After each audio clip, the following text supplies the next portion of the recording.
Hola, vamos a hablar aquí ahora del rendimiento del transformador, y al igual que hemos hecho en los vídeos anteriores, vamos a apoyarnos en el circuito equivalente del transformador porque precisamente para eso lo obtuvimos. Desde un punto de vista energético, considerando las potencias, nosotros podemos decir que en el transformador va a entrar una cierta potencia de entrada, lo representaremos como una potencia entrante por el lado primario. Existirá una pérdida de potencia debido a los fenómenos de Hystéresis y de Foucault, es decir, habrá una potencia perdida en el núcleo, habrá una potencia perdida por fenómenos de efecto Joule en los bobinados, y finalmente tendremos una potencia de salida. Evidentemente es una máquina estática, no existen pérdidas mecánicas como vimos en la primera unidad. Por lo tanto, en el circuito equivalente tenemos perfectamente localizada dónde están esas pérdidas, es decir, si nosotros calculamos la potencia disipada en la resistencia RFE, estaremos calculando la potencia que ese transformador perdiendo en forma de pérdidas en el núcleo. Y si calculamos la potencia para un transformador determinado que está disipándose en la resistencia RCC, estaremos calculando las pérdidas por efecto Joule en los bobinados en ese transformador para esa situación de funcionamiento. Por lo tanto, nosotros podemos afirmar que el rendimiento del transformador, considerado rendimiento, vamos a representarlo con esta letra griega nu, como la potencia de salida entre la potencia de entrada. A veces ese rendimiento se expresa en tantos por cien. Bueno, pues esa potencia, o ese rendimiento, perdón, se puede poner pues haciendo un balance de potencia con todas estas. Yo puedo decir que la potencia de salida es peso cero, la puedo medir, y la potencia de entrada pues la puedo poner como la suma de la que sale más las dos pérdidas que existen. Esta sería nuestra expresión para el rendimiento. Por supuesto que como lo estamos expresando en tantos por cien, hay que multiplicarla por 100. Bien, vamos a intentar encontrar una expresión un poco más útil para calcular el rendimiento. Vamos a calcular la potencia de salida. La potencia de salida la podemos calcular en principio como el producto de V2 por I2 por coseno de phi. Coseno de phi sub 2. Coseno de phi en la carga. Sabemos que la potencia la podemos expresar en sus valores reales de tensión e intensidad, en sus valores primas, ¿no? Por lo tanto, esta sería su expresión ya usando terminología o elementos del circuito equivalente. Y a veces nos puede llegar a interesar expresar el punto de funcionamiento del transformador a través del índice o factor de carga. Recordemos que el índice o factor de carga era el valor de una intensidad dividido del valor nominal de esa intensidad. Por ejemplo, la intensidad que el transformador esté dando, I'2 o I2, yo la puedo expresar en función del factor de carga, pues usando el valor nominal de esa intensidad, factor de carga y coseno de phi. Esta podría ser la expresión para la potencia de salida, donde yo puedo hacer que V'2 por I'2 nominal sea aproximadamente igual a S nominal, que suele ser un dato de problema. Por lo tanto, me quedaría esta expresión como expresión aproximada, bastante aproximada, para calcular la potencia de salida. Las pérdidas en el hierro sabemos que son la potencia, son iguales que la potencia que se mide en el ensayo en vacío, ¿de acuerdo? Porque el ensayo en vacío se hace a tensión nominal y por lo tanto la potencia que se mide en el ensayo en vacío es la potencia que se disipa en RFE, y por lo tanto es la pérdida en el núcleo. Y la potencia en el cobre que esté desarrollando el transformador, que se esté disipando en el transformador, pues evidentemente será el valor de RCC por el valor específico de la intensidad que esté atravesándola, al cuadrado, por supuesto. Y si volvemos a expresar la intensidad por el factor de carga y su valor nominal, tendríamos pues que sería I'2 nominal al cuadrado por C al cuadrado, y esto de aquí, RCC por I'2 nominal al cuadrado, sí, evidentemente es la potencia en el cobre, pero como la intensidad es la nominal, pues será el valor nominal de esa potencia por el factor de carga del transformador al que esté trabajando cuando estemos calculando el rendimiento al cuadrado. Recordemos que la potencia en el cobre nominal se puede obtener del ensayo en corto. Les remito al vídeo correspondiente al mismo, en donde se explicaba cómo obtener la potencia en el cobre nominal.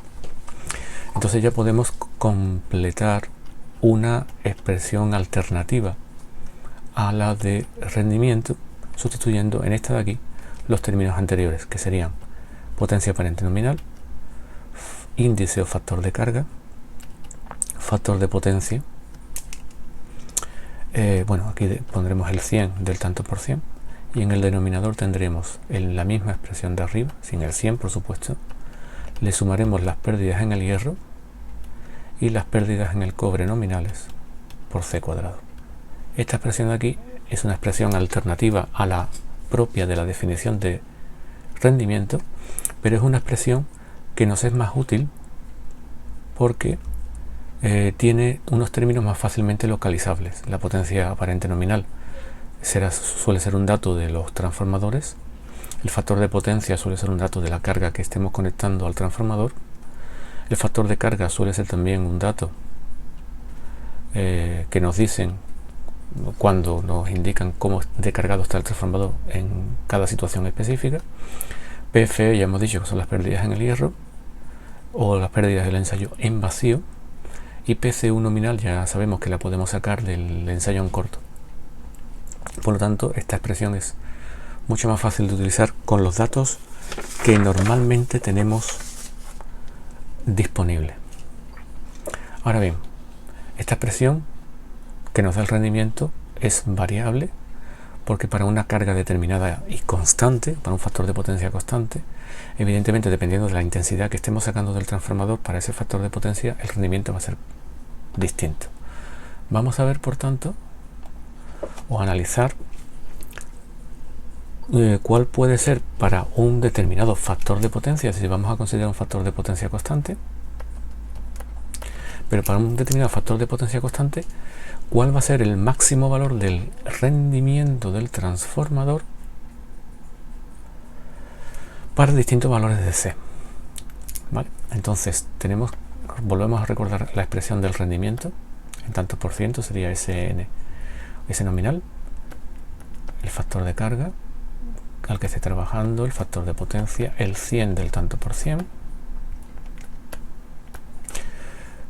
y abajo lo mismo que el numerador más las pérdidas. Bien, nos interesa calcular el rendimiento, el valor máximo de ese rendimiento. Bueno, pues para hacer eso lo que tenemos que hacer es un cálculo de máximo. Tendremos que derivar el rendimiento respecto a la magnitud que vamos a considerar variable e igualarlo a 0. Bien, pues es la derivada de un cociente respecto a C. Pues vamos a derivar. Derivaríamos el numerador.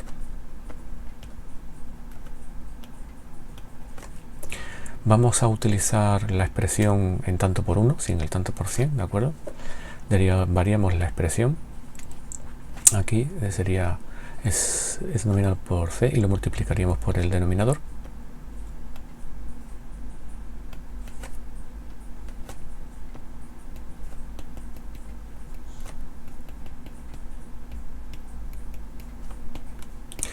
Y le restaríamos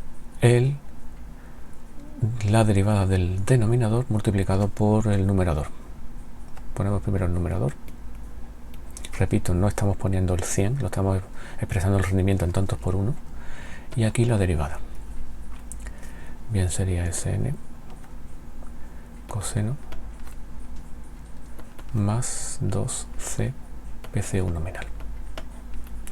Y esto sería igual a 0 porque tendríamos que dividirlo por el cuadrado del denominador, pero al igualarlo a 0 para calcular el máximo, pues nos quedaríamos ya con esta expresión de aquí. Vamos a deshacer los términos entre paréntesis o entre corchetes y nos quedaría de la siguiente forma. Sería, pues vamos a ver, sería Sn al cuadrado, factor o índice de carga, coseno cuadrado de phi, más Sn PFE coseno de phi. Vamos a dejar coseno de phi al final para que no nos confundamos con el ángulo, no creamos que está afectado de otra cosa, más Sn c cuadrado PCU nominal coseno de phi. Voy a ponerlo un poco más hacia la izquierda porque esto voy a ver que voy a llegar muy a lo justo al límite del espacio disponible para escribir. Y ahora tendríamos menos estos dos términos. Sería Sn cuadrado c coseno cuadrado de phi, sería este término, y ahora menos 2 Sn c cuadrado, ponemos primero PCUN coseno de phi, y como estaba vaticinando me he llegado al borde, voy a volver a ponerlo un poco más hacia la izquierda, y todo ello igual a 0. Si nos fijamos, este término, a ver, creo que es este, y este término son iguales, con lo cual se anulan en la suma. Y este término y este término son también iguales, no se anulan, pero sí podemos simplificarlo a uno solo. Así nos quedaría primero este de acá, Sn PFE coseno de phi. Y ahora sería la diferencia de estos dos, es decir, sería un término menos dos veces el mismo término, sería menos Sn c cuadrado PCU nominal coseno de phi, y todo esto sigue valiendo 0. Entonces podemos comprobar que hay términos comunes en las dos expresiones, en el minuendo y en el sustraendo de la diferencia. La podríamos sacar factor común y al estar igualado a 0 se nos irían, se nos simplificarían, es decir, Sn al sacar los factor común se simplificaría y el coseno de phi al sacar los factor común también se simplificaría. Y la expresión de la derivada nos queda bastante sencilla. Nos queda PFE es igual a c cuadrado PCU nominal. Bien, esta c será el valor de c que haga que el rendimiento sea máximo. ¿De acuerdo? A este c le vamos a llamar c óptimo, índice o factor de carga óptimo, que va a ser el factor de carga del transformador al cual el mismo va a funcionar a su rendimiento máximo. Y despejando, vemos que nos queda esta expresión de acá. Es la expresión importante para determinar qué factor de carga es el que producirá que el rendimiento del transformador sea máximo. Si nosotros sustituimos este C dentro de la expresión general del rendimiento, tendremos el valor máximo del rendimiento. Es decir, el valor máximo del rendimiento en tantos por cien, si quieren, será S nominal, C óptimo, coseno de phi, 100, y en el denominador S nominal, también C óptimo, coseno de phi, más pérdidas en el hierro, más pérdidas en el cobre nominales por C óptimo al cuadrado. Pero podemos observar una cuestión de que estos dos términos se van a simplificar. Vamos a coger esta expresión porque nos hemos quedado sin sitio en la página, nos la vamos a llamar a la siguiente página y continuamos. Vamos a ponerla aquí. Vamos a analizar estos dos términos de aquí. ¿De acuerdo? Vamos a ver concretamente a qué es igual PCU nominal por C óptimo al cuadrado. Sustituyendo PC óptimo por su expresión, sabemos que es la raíz cuadrada de PFE partido de PCU nominal. Y si está elevado al cuadrado, vemos que todo esto es PFE. Es decir, observamos algo que deberíamos de saber. Ahora lo explico. Observamos que para el rendimiento máximo, las pérdidas en el hierro, que son estas de aquí, y las pérdidas en el cobre, que es este término de aquí, son iguales. Es decir, las pérdidas, estas son las pérdidas en el cobre y estas son las pérdidas en el hierro. Y para rendimiento máximo son iguales. Estas dos pérdidas son iguales. Las pérdidas en el cobre son variables, puesto que dependen del factor de carga. Las pérdidas en el cobre son PCU nominal por C al cuadrado y dependen del factor de carga, mientras que las pérdidas en el hierro no dependen del factor de carga, son constantes en este caso. ¿Por qué decía antes que debíamos saber esta relación? Pues porque debemos de saber que en cualquier máquina, sea la que sea, máquina eléctrica, máquina térmica, máquina mecánica, el rendimiento máximo siempre se alcanza cuando las pérdidas variables, la suma de todas las pérdidas variables coinciden con la suma de todas las pérdidas constantes, que es lo que está ocurriendo aquí. Por lo tanto, el rendimiento máximo lo podemos poner de una manera un poco más contracta, por ejemplo, de esta otra forma. Como las pérdidas en el hierro y las del cobre son iguales, pues podemos poner simplemente 2 veces las pérdidas en el hierro y ya tendríamos aquí la expresión para el rendimiento máximo del transformador.